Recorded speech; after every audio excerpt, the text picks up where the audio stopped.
Finding out I got the job, my arrogant family friend, who told me I was stupid, got rejected from, by user pinklityapples07. I have a close family friend who I grew up alongside. We had an intense rivalry when we were kids, and he loved to make fun of me. One of his favorite insults was to call me stupid, and make me feel super incompetent. I remember a particular gathering when I was in year 7 when I jokingly confessed that I messed up a math test. He then spent the rest of the evening telling everyone at this gathering that he was a straight A student and that I was a failure. Verbatim, he made digs about me being an idiot routinely for years, and at one point it genuinely affected my self-esteem. Anyway, our families grew apart. I got older and stopped seeing him for several years. Last week though, I went to his sister's wedding and our families were talking. His mother mentioned that he applied for clerkships at the top-tier law firms in our city, where both law students BTW, and he was rejected by them all. Everyone else then tried to console him. He was visibly irritated by this, and commented things like, "Oh, it's really competitive, hardly anyone gets in these days." I didn't say anything, but then his mother asked me if I was working and I said yes, and then she asked where. At first, I contemplated saying something like, "Oh, just a place in the city," but then I decided it was too good an opportunity to pass up, so instead I chose to look him straight in the face and name one of the firms he was rejected from. Everyone went silent for a minute, and I can't explain how satisfying it was to see the astonished look on his face. Just to clarify though, I don't think grades or a fancy job are a measure of intelligence or a person's worth at all, but he definitely does, and it was just a really petty win for me cause the guy was a total jackass. Edit. Thank you for all the well wishes everyone. Really appreciate it, smiley face. Also FYI, I'm 22F and his mum is actually quite a sweet, lovely woman, so I have no idea how he turned out the way he did, lol. He also wasn't really a friend of mine, our families were quite close, so I saw him all the time growing up. I stopped going to events he was at when I got older. For anyone curious about the rest of the night, someone else changed the subject and I didn't see him again after that as his family was quite busy. BC, it was his sister's wedding. I warned you I would not do those shifts, by user Yupits Nguyen. During my last few high school years and early university years, I worked part-time in a supermarket at the checkout department. Of course you would see your fair share of Karens and Richards and Kevins and entitled parents, entitled kids, etc. But no one in that store was more infuriating to deal with than the most recently hired supervisor. She was the kind of supervisor that will deny pot if you did not give 4 weeks notice, despite all of our contracts stating we only needed to give 2 weeks notice. But then when you tired to give 4 weeks notice, she would say it was too long ago, I do not remember you asking me. At the time of this story, I had worked at this store for quite a few years, and every Christmas season I would say the same things to the supervisors. I don't have any plans, I'm not leaving town, so if you need me for extra shifts just put me down whenever you need me, just as long as I finished by 9:30 p.m. They knew I would not care if it was any day of the week, just a 4-hour shift or 11-hour shift. I was completely free with no plans, totally flexible and able to work mostly whenever. My only condition was that I had to be done by 9:30 p.m. This was because I had not yet gotten my full driver's license and it was illegal for me to drive by myself without some kind of supervisor between the hours of 10 p.m. to 5 a.m. The store was open from 8 a.m. to 10 p.m., so out of those 14 hours I could not work 0.5 of them. It was a good system between and lead to me doing a lot of extra shifts, with a lot of them being last minute. Early November, the new supervisor asked me about my December and January availability and I said the same old song, you can put me down for extra shifts as much as you like, whenever for any day, as long as I'm done by 9:30 p.m. She asked why 9:30 p.m., and then I explained to her about my driver's license. She just nodded and walked away. Mid-November rolls around and the December schedule was released. I was given plenty of extra shifts, as per usual, but you might have seen this coming. I was scheduled for 6 days a week, which would have been all goods with me, except for the fact that 5 of them ended at 10 p.m. I found the supervisor as soon as I saw the schedule and reiterated that I cannot work past 9:30 p.m. The conversation something like this. SV, but, you can still work until 10 p.m. Me, I can't, or else I'll be driving illegally, and I'm not going to do that. SV, yes, but there are plenty other ways you can get yourself home. Me, like what? SV, have your family pick you up. Me, no, they're in and out of town on business. SV, you can take the bus. Me, no, it arrives every hour, 10 to the hour. I'm not working until 10, then waiting outside in the dark alone until 10:50 p.m. I was 19F at the time. SV, what about Uber? Me, I'm not working all day just to spend it all on a Uber to get home. SV, well then, you will need to find someone to fill in those shifts for you. Me, nope. According to my contract, I don't. Then she just walks away. I'm left there speechless.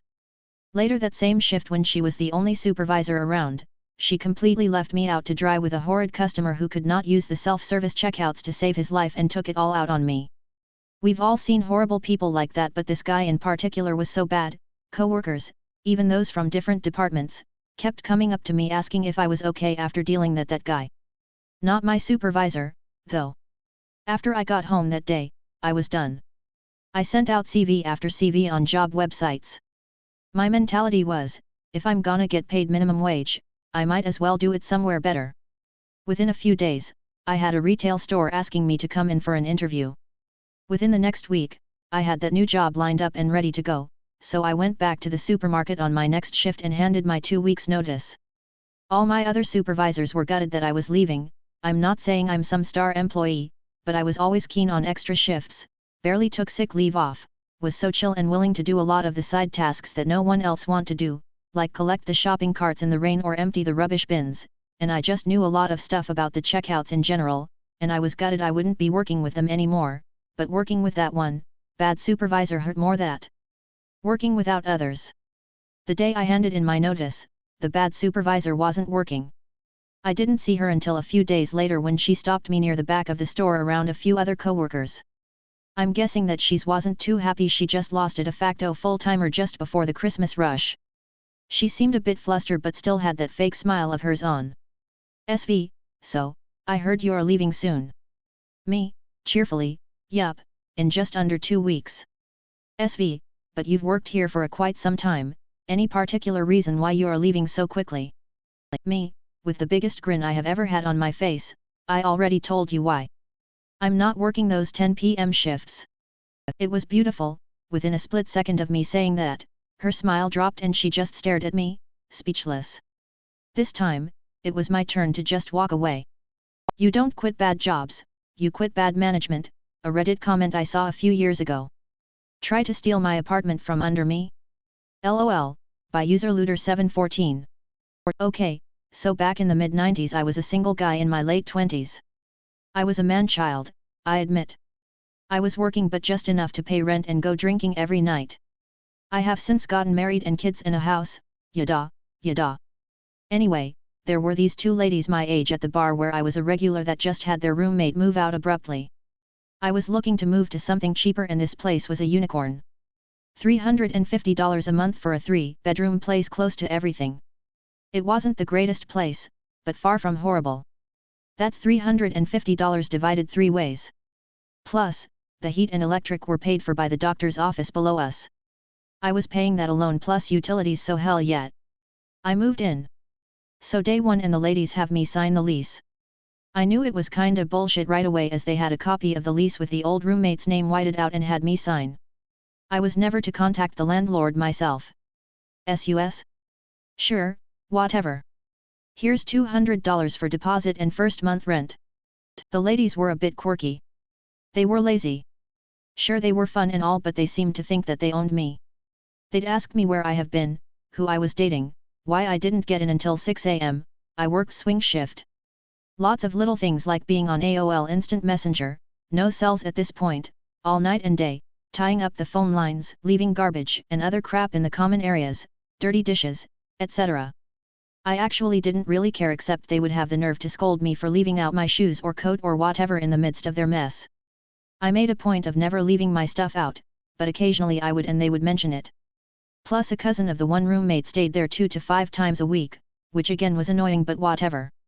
Rent was cheap and I barely saw them.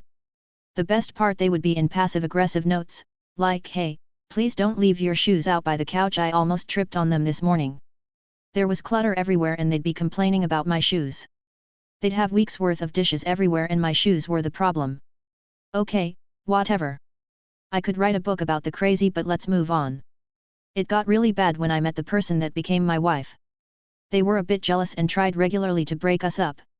She called one morning, the ring woke me up, the ladies answered the phone, saying that I never came home last night after meeting some girl at the bar.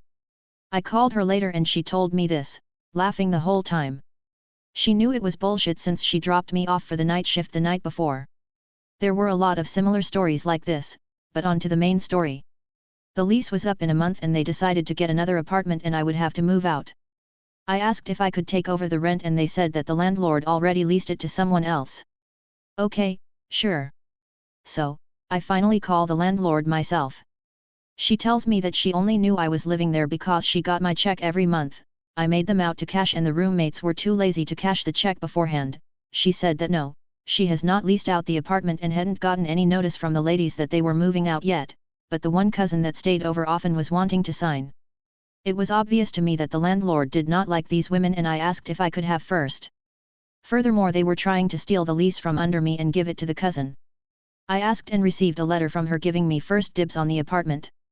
A couple days later I come home from my shift and there is an opened mail on the table to me from the landlord with the first dibs letter sitting there. They opened my mail, along with a bitter 3-page note about how could I do this to them, why did I contact the landlord, I am a horrible person, etc. I laughed and read it to my now GF and future wife. She laughed along with me. The next few weeks were cold. One-word answers to questions, no mention of the note or moving out. They did give notice and I promptly signed a real lease with only my name on it and paid 3 months up front just because I could. A few weeks later I came home to find 3 bags of garbage and 2 empty bedrooms. They were gone. I had a 3-bedroom apartment to myself for $350 a month. Oh, the after-hours parties we had. I lived there 2 more years, one as a married man with a kid on the way. We sadly had to get a better place and I had to give up my unicorn apartment, but I'll never forget screwing over them before they could do it to me. Tailgating and flashing your lights on a farm road? We will stare into your soul, by user Nextelderberry. This happened a few years ago when I was graduating. Not that it is important, but for our graduation project, 3 of my friends and I had to visit a special one-of-a-kind of farm for a whole year. My friends and I were driving on a road leading to different farms and where I live, the maximum speed on this kind of road is 80 km per hour unless otherwise indicated. However, as we were nearing the end of the year, we had gone to this farm many times before and were comfortable driving 90 to 95 km per hour on said road. As we were driving, a different car approached us at high speed and began tailgating us. At first we thought that it could be a police officer in a civilian car, but the car was an old, modified BMW, which the police certainly does not use, and the person in it honestly did not look like he was a type to become a police officer. We were looking for a spot to possibly pull over, but that was not possible due to ditches and trees being too close to the road. My friend who was driving actually sped up a bit, but the person behind us was still tailgating and was even flashing his lights at this point. Suddenly I had the idea of my friend and we were sitting on the back seat, turning around and staring into that man's eyes. So we turned around and stared into that man's eyes with a blank, emotionless, and dead stare, as if we wanted to consume his soul. We could see him get physically awkward and he tried not to look at us. However, as he was right up our rear, that proved to be really difficult for him. He eventually slowed down and stayed a good 15 meters behind us, and flashing his lights no more. We still continued to stare at him, though. Just to be sure he kept his distance. Edit, fixed grammar, and I wanted to add that he could not pass us, because the lane next to us had a lot of traffic going in the opposite direction. Petty Nighttime Revenge on a Gross Little Cat, by user Volta_Ravet. Ever since my wife became pregnant, our cat has become obsessed with sitting on her. I will be sitting next to my wife on the couch, empty lap covered with a warm blanket, and this asshole will walk right across my lap to lightly tap on her arm, indicating that she should put her laptop away so he can sit there. This also extends to bedtime, where he will spend most of the night being king of the hill curled up on her belly or hip. He is very comfy and pleased to be there, that there is very little that would convince him to move. Not even, for example, if he has to cough up a hairball. No, he'll just do it where he is. And if my cat is king of the hill, guess who lives in the valley underneath? That's right, me. Specifically, my arm. So that's how last night at 3 AM you would find me quietly trying to scrub cat vomit off of my arm and the blanket while also quietly swearing at the cat, who showed no remorse. But I had a trick up my sleeve. See, My wife has a natural instinct that when she senses me roll over in bed, she changes positions as well. Knowing this trick has been useful in the past. For instance, if she's snoring, I can get her to adjust her position and breathe better without even having to wake her up. So I finish cleaning, get back in bed, and wait. Sure enough, within a few minutes, he's back on top of the hill. I wait long enough for him to settle down and get nice and comfy, and when he's all tucked in and happy as can be, the time has come for revenge. I roll. Oh no! A natural disaster has occurred, and an avalanche has thrown the king off of his throne into the valleys below. He climbs back up again and settles down. I roll. Earthquakes. The ground moves beneath him and the king falls once again. Disaster after disaster befalls the kingdom. Oh, the humanity. Okay, I only did it like 3 times. Was it petty? Yes. Did it delay my own getting back to sleep? Also yes. Was it satisfying?